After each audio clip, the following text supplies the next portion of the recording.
নামটা যদি বাংলাদেশের কোনো ওসি গ্রহণ না করে, আল্লাহর কসম শেখ হাসিনার যে অবস্থা হয়েছে তোমাদেরকেও সেই অবস্থা করানো হবে।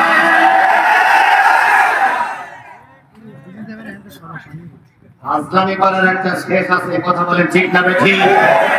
আমরা কিন্তু আসমান থেকে পানির মতন নাজিল হইনি, আমরা কিন্তু দুবলা ঘাসের মতন মাথা উঁচু করে দাঁড়াইনি, আমরা কিন্তু ভারত থেকে পাসপোর্ট করে দেশে আসিনি, আমরা মায়ানমার থেকে দেশে আসিনি, আমরা এদেশের বৈধ নাগরিক, এখানে আমাদেরও কথা বলার অধিকার আছে।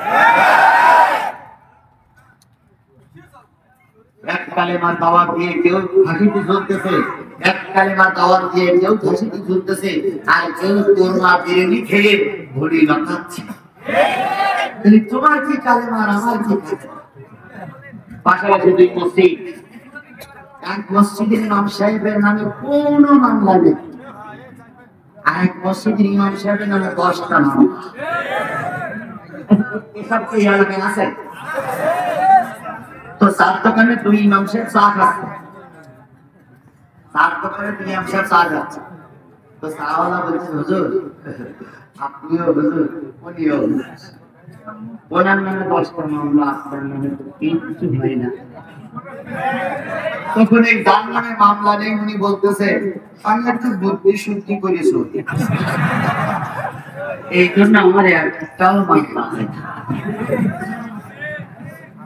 রাসূল কালেমার দাওয়াত দিয়ে আবু জেহেলের কাছে বলেছিল, রাসূল কালেমার দাওয়াত দিয়ে তায়েফে রক্ত দিল, রাসূল কালেমার দাওয়াত দিয়ে উহুদে রক্ত দিল, আর তুমি সেই একই কালেমার দাওয়াত দিয়ে মসজিদে ইমামতি করো, তোমার কানে কিছুই হবে না। তাহলে বুঝতে হবে তোমার কালেমার রাসূলের কালেমা এক হচ্ছে না, কিছুই কোনো জায়গায় থাকো না। ঠিক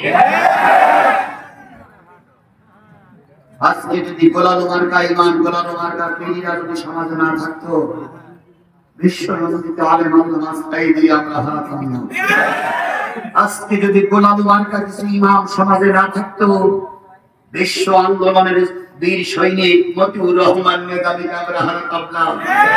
আজকে যদি কি বলে দালাল মার্কা হুজুর বাংলাদেশে না থাকতো, আমরা কামারুজ্জামান ভাইকে হারাতাম না, আমরা আলী হাসান মোহাম্মদ মুজাহিদকে হারাতাম না।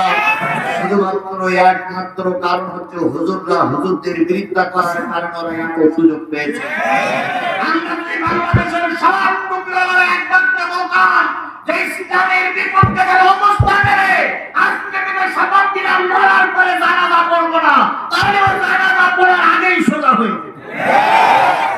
কিন্তু আমি না বললে আর এক মৌলী বলতেছে আমি তো পড়ার জন্য রেডি। সে মৌলবি আছে, মানুষও দিয়ে একজন আছে।